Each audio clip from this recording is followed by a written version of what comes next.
Angle हो गया इनका, इनकी है यार प्रॉब्लम है। तो वो नॉर्मल इको में नहीं आती क्या? नहीं, नॉर्मल इको में नहीं आती, क्योंकि नॉर्मल इको तो वो दिखाती है ना कि रेस्ट पे आपको कितना ब्लड पहुंच रहा है। अच्छा, देखो ये है हार्ट में ना 3 मेजर आर्टरीज होती हैं, ठीक है, तो लेफ्ट साइड में 2 होती हैं और राइट साइड में 1, तो ये लेफ्ट साइड की है। ओके, तो ये देखो एक ही जा रही है, एक ही जा रही है। अब हम इसको आगे अगर सॉल्व करके देखें तो कैन यू सी, ये आर्टरी यहाँ से शुरू होती है ना, फिर यहाँ थोड़ी नैरो होती है, फिर यहाँ बिल्कुल ही टाइट है। ओके, देखो ना, हाँ बहुत ही टाइट है। अगर आप रनिंग में देखो तो यहाँ के बाद फ्लो भी धीरे धीरे जाता है, इसके बाद वहाँ तक फ्री है।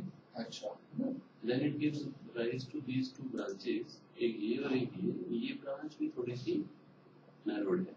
ओके, जो ये वाली आर्टरी है इसमें आप देखो यहाँ पे नैरोड है बट फ्लो ब्रिस्क है। तो जो इनका ईसीजी वाइज जो चेंजेस आए वो सारे इसी एरिया के इसी टेरिटरी में आए।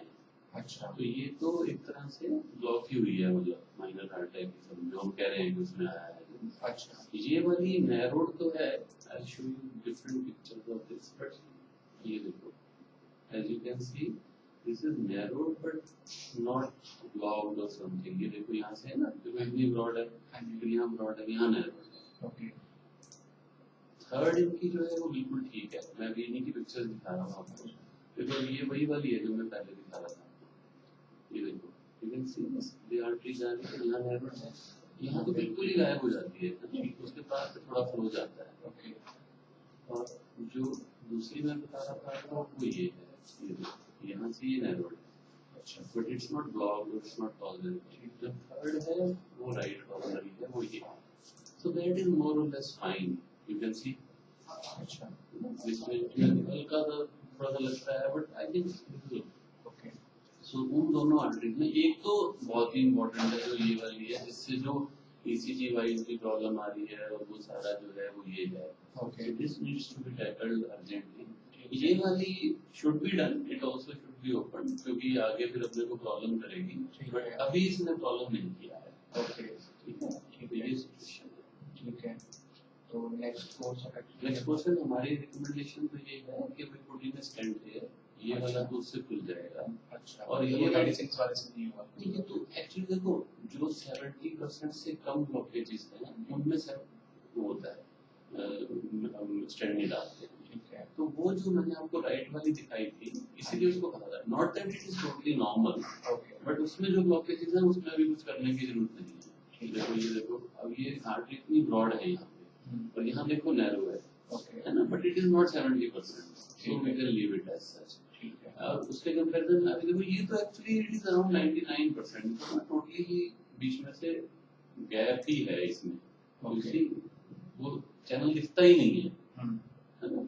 ये वाली है, this is around 80%, but definitely this has not caused the problem yet.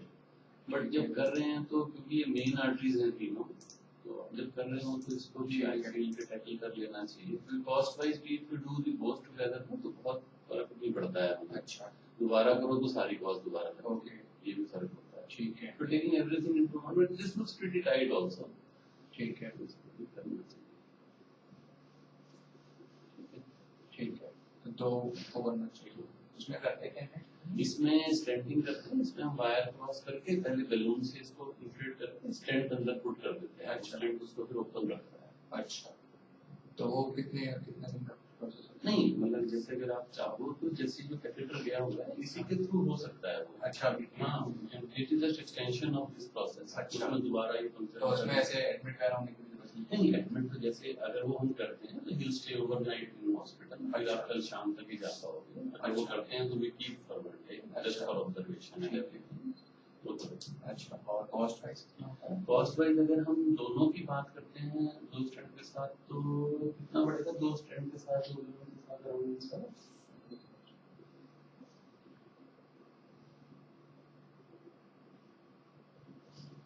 आपका तो 250 टीपी होगा ना आपका तो। हाँ, पर कोई है ना नहीं, उसमें रिइंबर्समेंट में आप जैसे मैं इसलिए बता रहा हूँ आपको कॉस्ट जब टीपी होता है तो इंश्योरेंस में एक वो चार्जेस फिक्स किए होते हैं। अच्छा, तो उसी के अकॉर्डिंगली ही बनता है। अच्छा, वही आप रिइंबर्समेंट में क्लेम कर सकते हो, वही हम चार्ज कर सकते हैं। अच्छा, तो मतलब जो भी होगा अप्रोक्सीमेशन Approximately कितना? 2.5 लाख 2.5 अप्रोक्सीमेटली, तो जो भी होगा वो तो इंश्योरेंस में भी होगा।